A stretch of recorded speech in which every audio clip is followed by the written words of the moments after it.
Hey guys, what's up? Eric here, and today we're actually gonna talk photography. Yay! So I guess my content buildup of relearning how to make YouTube videos, because I've done it before, has gone back to I'm at a point where I can actually start teaching you things, and that's what we're gonna do today. I have proper monitor set up this time. I'm monitoring you from my phone. Hopefully, well, the screen will probably turn off. I'll probably forget. We'll probably run out of focus, and we'll have what happened last video, which I'll link. But yeah, so this weekend I got to do a photo shoot with my friend Zelfie, and I got her permission to shoot behind the scenes on my whole process. And I didn't really know what I was doing, but I filmed the whole thing, and we got some cool images. So I edit on my iPad here, and what we're going to do today is I'm going to go over 5 images that I took, and we are going to kind of show you how I took those images, how they came to be. I'll throw them on screen as I'm talking about them, and go through the editing process, a little bit of how I edited them, how I've captured this image. So yeah, this is photography and the way that I do it to hit my style. Hello friends, what's up? Right here. We're about to do a photo shoot. I have no idea what this video is going to be about, so we're just going to film a bunch of stuff. Plan is to do some portrait shots, but first we need to find out where to shoot, so we're going to find somewhere in my neighborhood that looks good and then set up. So come on, let's go. So the first image we're going to start with, you can see right here, but I'll pop this up on the screen so you can kind of see it full screen. Oh, perfect. Oh, that's beautiful. But we shot this image with my 5D Mark IV, which is my stills camera, linked down below in the description. So if you want to see my different kits, I now have it all linked down there. I've got my streaming kit, I've got my YouTube video kit, and I've got my stills photography kit, all with different items in there. Some of them cross because I use the same equipment between the setups and just kind of tear down and rebuild for what I'm doing. So if you want to check that out, check out the links below. But yeah, so for this image, let's go back to the start. So when we shot this, I was going through my neighborhood and just kind of thinking, I want a suburban vibe for this shoot. Let's see, because I'm feeling a suburban vibe for this shoot. We've got good sun coming from this way, so we've got our key light. Okay, I think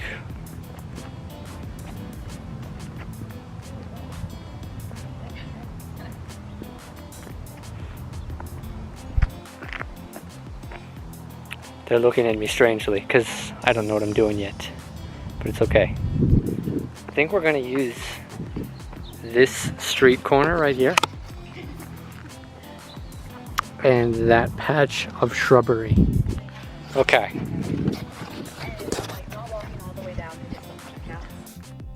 Because when she brought me, we kind of collaborated on the concept of what we wanted to do, and we decided on like a suburban vibe for her spider-gwen, and it's really easy for me to just kind of take locations and try and make them pretty no matter where I'm at. So we're literally on the front steps of my house. I just walked around the neighborhood to grab some of these shots, and this particular shot was shot in our neighborhood with my 51.4, which is a lens that I've been trying to avoid lately because there is a service advisory on this lens for certain serial numbers. My lens meets that serial number. It's already been sent in for service, but I'm having little bits of issues with focus where it's not quite right. And sometimes when I'm careless, just shooting away, I miss key focal points, which is a problem when you're shooting portraits. Yeah. But I was stubborn and shot with this lens anyway because of the amount of bokeh you can get with this lens. And you can kind of see that in this image that she's perfectly in focus. The background is totally out. And then as far as edits on this, I love a lot of really vivid color in my photos. So you'll see that in my style a lot. So I'll start off making basic adjustments just to lighting in the image. Well, I guess, should we go over edit? Yeah, we'll go over editing, and then I'll go over the settings used to take the photo and whatnot, and then I'll put that on the screen. So yeah. Sorry. Yeah, so as far as editing on the image, I did some basic, toned down the highlights a little bit, pulled up the shadows, took down the whites a little bit. That's all right, just minor lighting adjustments. And then where I really went into a little more detail with this image was with color. I pulled up the vibrance a little bit, and then I went into specific colors. As far as when I pulled up the vibrance, it made her hair really kind of orange, so I had to go into the yellow color scheme, pull down the saturation a little bit, increase the luminance to give her hair not an orange off color look, make it look more natural. And then I went into the blues and really pumped those up so you can see that in the sky. And yeah, that's basically all I did for this edit. Lightroom Mobile has a really handy skin editing feature. So I did very basic skin retouching to make her skin a little bit smoother. Usually do that with all my portraits. I do lighting, color, skin retouching, and then done. I do my best to get everything I can in frame before I shoot, so I don't have to spend hours and hours editing. 5 minutes or less per photo. I can edit 20 photos, give them to my client, and that's usually what I try to deliver. I'd say about 20 photos per 100 shots I take. I'd say I get about 20 good photos and deliver those out. So as far as camera settings on this, since I am such a huge fan of off-camera flash and strobes, we shot with my strobe, which you'll see, my Orlit strobe, which is linked in my photography kit. And that's kind of the magic behind all my photo work. It allows me to expose for the background of my images and really kind of blur it out, but really capture all those colors. Because if I were to shoot her without my strobe, the background would be all blown out to get her in a proper exposure. So you'll see my camera settings for this. I shot this at 1/8000th of a second, which is the maximum shutter speed this camera can do. It's super fast, 1/8000th of a second. So that means I could really expose from my sky.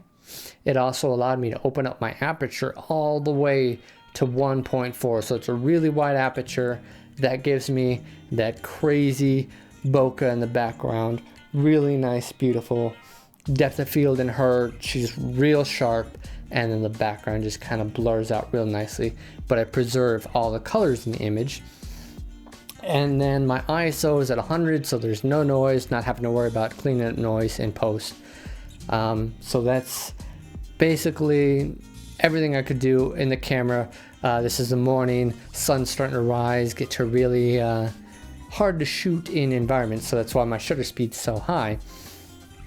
And then what does all the magic is, because if I shot this without my strobe, she would be totally covered in shadows. You wouldn't see any detail in her at all.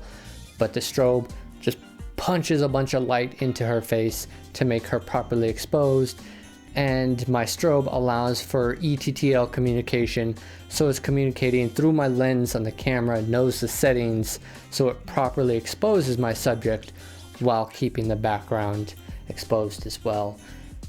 And that's the secret to my photography style, is I kind of rely on my strobes, but I know what I'm exposing for. I'm not exposing for my subject because not my speed light, my strobe is going to handle all the hard work for me, and I just really have to focus on creating beautiful bokeh, which I love, and capturing colors. So when I'm adjusting my settings, I'm looking to make sure that I have proper color settings and I have proper focus set up on who I want to focus. And then my equipment does the rest for me. And you don't need really expensive equipment to capture this kind of style of photo. As I've grown, I'm still using a mid-tier lens. I'd love to upgrade eventually to higher quality lenses and increase those values of get better depth of field, easier to obtain sharper focus. All my expensive gear, all it has done as I've learned through the years, is helped me achieve my style in a much easier fashion, so I don't have to spend a lot of time editing around these things. But it took me a long time to learn kind of what my style is and how to achieve it. But now that I have this kind of workflow, I can pump out shoots really easy and get images I'm really happy with. So yeah, that was that first image.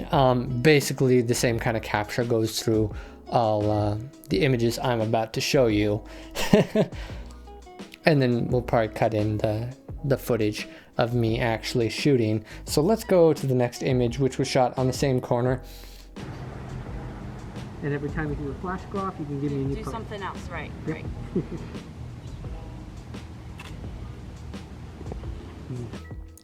Basically, all the same technical concepts apply to this photo that I took right here. Again, I shot at 1/8,000th of a second. My aperture's wide open, as high as this lens can go. f1.4, get me that depth of field, preserve my color in the background, ISO 100. My edits on this, same thing. Pulled down the highlights because it was a little bright. Pulled up the shadows because her face was still a little bit in shadows, which I could have adjusted by moving my light around a little more. But I'm happy with the way everything came out. And then I toned down the blacks to make them a little darker, but just a fraction. Then I went through, same thing with color. Really increased my blues, increased vibrance across the scale. Took out some of the yellows. On the orange side of things, I bring luminance up. I target the face and then bring the luminance up a little bit. That just helps bring the skin to a more natural tone.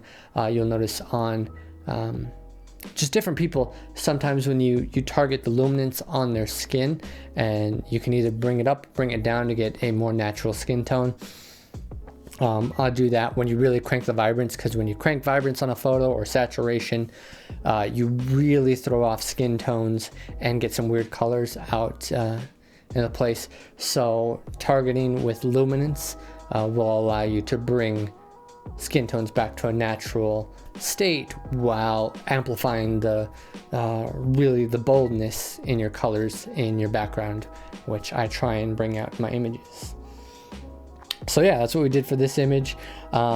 Next image I have to go through because I've got my shots over here on my other screen. Is this image. Okay.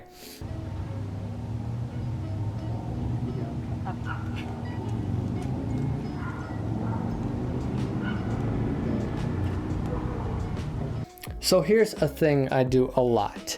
For this image, I actually had her stand behind a bush.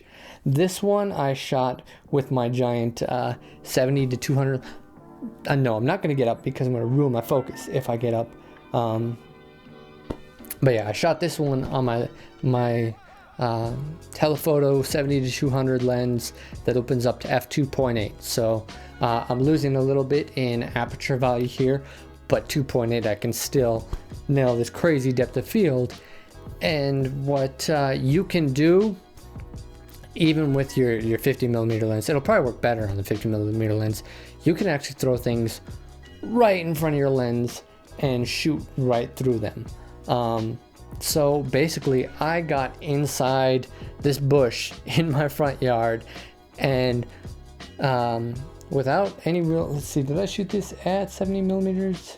Yes, I shot this right at 70mm. I could zoom in all the way to 20, but the way we were standing, 70 kind of worked best. Is I just put the lens inside the bush, focused right through her until I could see her eye.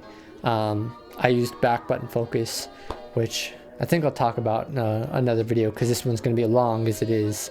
So we'll talk about back button focus. But I used my back button focus to lock in on her eye and really capture sharpness in her eye, while everything else I let just sit in front of the lens, and it just creates this really nice color, depth of field, crazy. It gives a layer of depth to your photos that is normally not there when you stick things in front of your lens. So you'll notice a lot of the trends. The trendy thing with photographers nowadays, they'll use a CD, and you can literally stick that CD right in front of your lens and shoot right through it.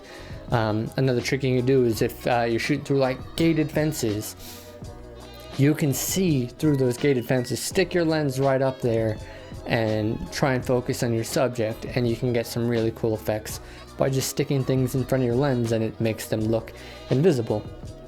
That's how this shot was achieved. So since I had my aperture at f2.8, my shutter speed's still really high. It's at 1/6400th of a second. ISO still 100, allows me to really capture the sharpness in her face, but allowing that depth of field to really take over and expose for those colors in now my foreground rather than my background, because we're exposing for the colors in the image. And then same thing with the editing process.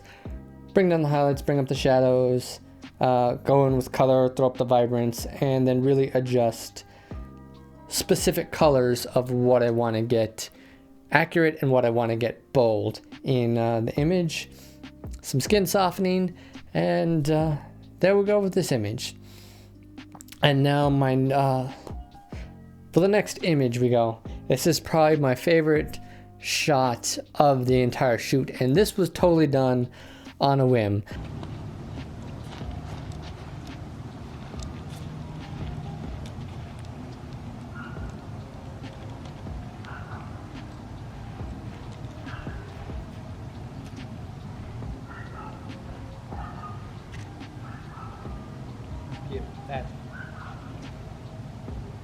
I have completely fake grass in my front yard, but I love the color of it. You'll notice in my a lot of my photos, I tend to navigate towards greens and blues.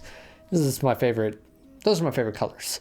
So I really make those colors bold and pop in my images. And we have this grass that's not super, I mean, it's super green because it's fake grass, but it doesn't pop as much as what I made it in this photo, just because Lightroom allows me to really pull out that colors and give it a different hue. And I just wanted a green background for her, so I told her to just kind of lay down comfortably in the grass, and I just kind of walked around her and shot at different angles until I found something good. I had the light right on top of her, just blasting light right into her face, and that's kind of how we got this image. I shot this one also on the 70-200 because of where the sun was at. We were in the shade. I actually brought down my shutter to 1/2000th of a second, which is still ridiculously fast. When you're shooting with off-camera flash or strobes, if your strobe or flash does not have the high-speed sync technology, you normally can't shoot over 1/200th of a second on your shutter speed. It will cause this delay in sync where you'll actually see the shutter blades in your image, and half your image will be covered by the shutter. You'll just see like half your image will be black, and what's going on? It's because your camera and your light aren't talking to each other in an appropriate manner. So that's what high-speed sync allows you to do. It allows you to break the rules and get away with the sync speed on between lights and your camera. So that's kind of another trick behind my off-camera flash photography, is I always look for something with high-speed sync, and my OLED really allows me to really punch as much light and expose for all those colors that I want. So that's that's how I captured the magic in this photo, really getting everything in focus. You'll see my focal point was on her eyes, so everything going down to her hand starts to slowly fade out of focus, but there's no depth in this image because the background, she is literally lying in the background. So what I do to really cause some sort of, I guess, emotion in this photo is really play with the color schemes, and everything is mostly sharp in this image. And yeah, that's how I got this photo. And then for our last photo of the series, same kind of thing, but this time it was her sitting on the ground. This is just a different angle. So yeah.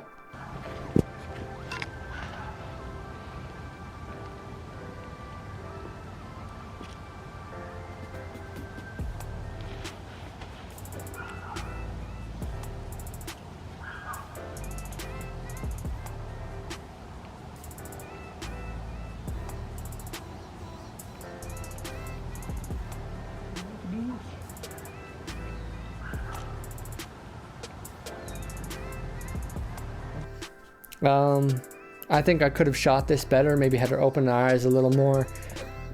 This image was actually really dark when I shot it. It's the same 1/2000th of a second at f2.8 ISO 100, but when I edited this, I really had to bring the exposure up because it was a lot darker when I imported it. And this happens when you're out running around shooting real quick. You grab it, you don't think it's gonna work, you look at it and you're like, okay, well maybe I can do something with this image. Pull up the exposure, really kind of saved it. I really enjoy this. I would have liked to capture more blue in her eyes, so I could have had her open her eyes a little wider. Might have made her expression a little awkward, but if I spent more time coaching her and really exploring this angle, I think it could make it work better. For what it is, I think it's a great image, and I was happy to deliver it to her. She was really happy with all the images. So yeah, that's kind of my process in photography and shooting, and kind of my mind state going through the photo shoots. And you kind of actually get to see what I do. I'm sure there's a lot more I could mention, and that'll come in other videos. But for now, this is how I take photos. Hope you learned something. We're gonna continue on with my favorite outro, and yeah, thanks for watching. We'll see you next time. Bye guys. Yo, smash that like button. Smash that bell button if you want to get notification when a man makes a new video. Smash that subscribe button so he knows that you love him. And leave a comment. And leave a comment. Be nice. No jerk stuff. No funny business. Only nice. Real nice comments. How am I gonna end this? Awkward ending. Just walk away. Just walk away. Oh no.